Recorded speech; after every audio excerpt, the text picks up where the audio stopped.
8वें वेतन आयोग पर आई ताज़ा रिपोर्ट, इतनी बढ़ जाएगी सरकारी कर्मचारियों की सैलरी और पेंशन। नमस्कार दोस्तों, आप देख रहे हैं हमारा यूट्यूब चैनल गवर्नमेंट एम्प्लॉय।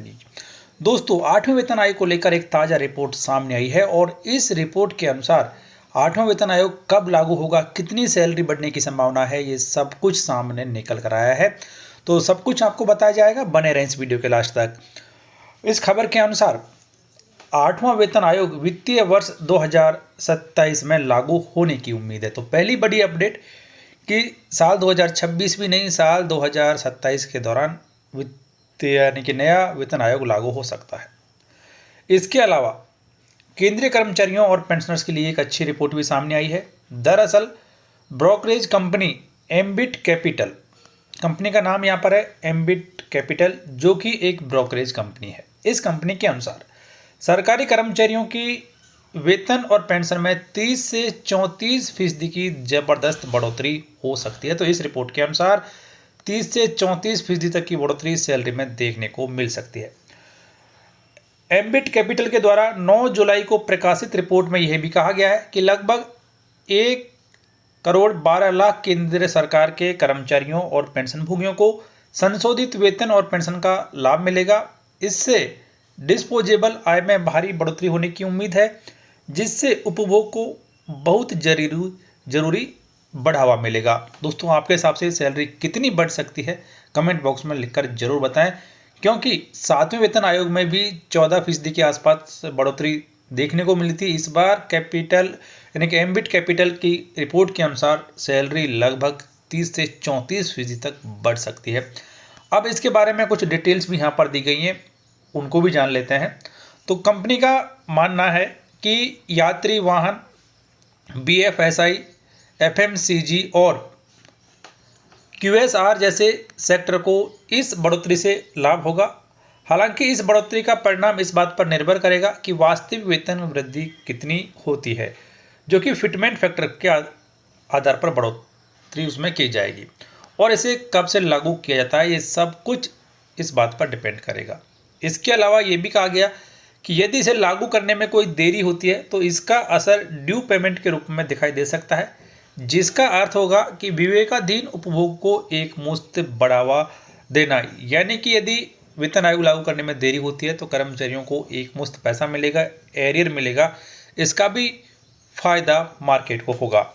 इसके अलावा ये भी कहा गया कि लोअर और सीनियर कैटेगरी के जो ऑफिसर्स और कर्मचारी हैं, उनकी सैलरी में ये बढ़ोतरी 14% से लेकर 54% तक भी हो सकती है।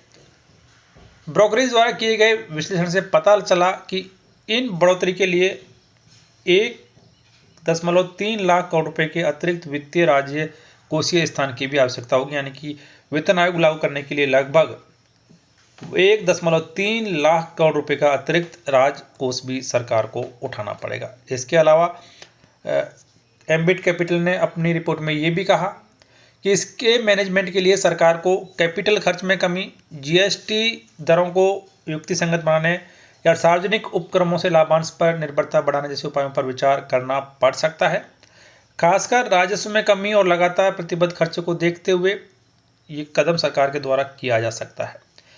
इसके अलावा इन्होंने ये भी बताया कि 7वें वेतन आयोग, जो कि जनवरी 2016 में लागू किया गया था, दिसंबर 2025 तक लागू है, उसने लगभग 14% तक की मामूली बढ़ोतरी कर्मचारियों के सैलरी और पेंशन में की थी, जो कि साल 1970 के बाद सबसे कम बढ़ोतरी थी। तो 7वें वेतन आयोग में जहां 14% तक सैलरी और पेंशन बढ़ोतरी हुई थी, वहीं पर इस बार 30 से 34% तक की बढ़ोतरी हो सकती है। कंपनी ने अपनी रिपोर्ट में आगे ये भी बताया कि पिछले वेतन आयोग उसमें 6ठे और 7वें के दौरान सरकार ने उच्च वेतन बिल के लिए जगह बनाने हेतु पूंजीगत व्यय में कमी की थी।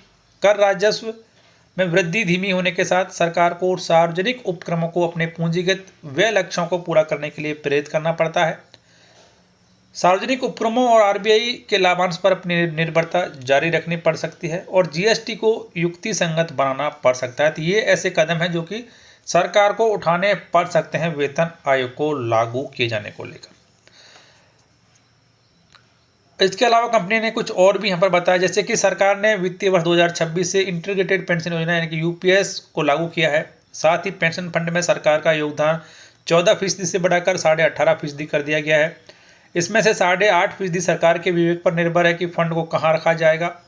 एम्बिट कैपिटल ने कहा कि यदि कंपनी इक्विटी में लगभग 45% निवेश करने के वैश्विक मानदंडों का पालन करने का निर्णय लेती है तो इक्विटी बाजारों में प्रभाव लगभग 2450 करोड़ रुपये से बढ़कर 4600 करोड़ रुपये वित्तीय वर्ष 2025 में शुद्ध घरेलू प्रभाव का, जो कि 7.7% तक हो सकता है। तो कंपनी ने ये भी आशंका यहाँ पर जताई है कि यदि सरकार यूनिफाइड पेंशन स्कीम में अपना योगदान जो कि बढ़ा रही है तो उससे मार्केट में भी और ज़्यादा पैसा आने की संभावना है। तो ओवरऑल कैपिटल एम्बिट की इस रिपोर्ट के अनुसार सरकारी कर्मचारियों की सैलरी में इस साल 30 से 34% तक की बढ़ोतरी होने की उम्मीद है और वेतन आयोग का फायदा कर्मचारियों को वित्तीय वर्ष 2027 में ही मिलने की पूरी संभावना है।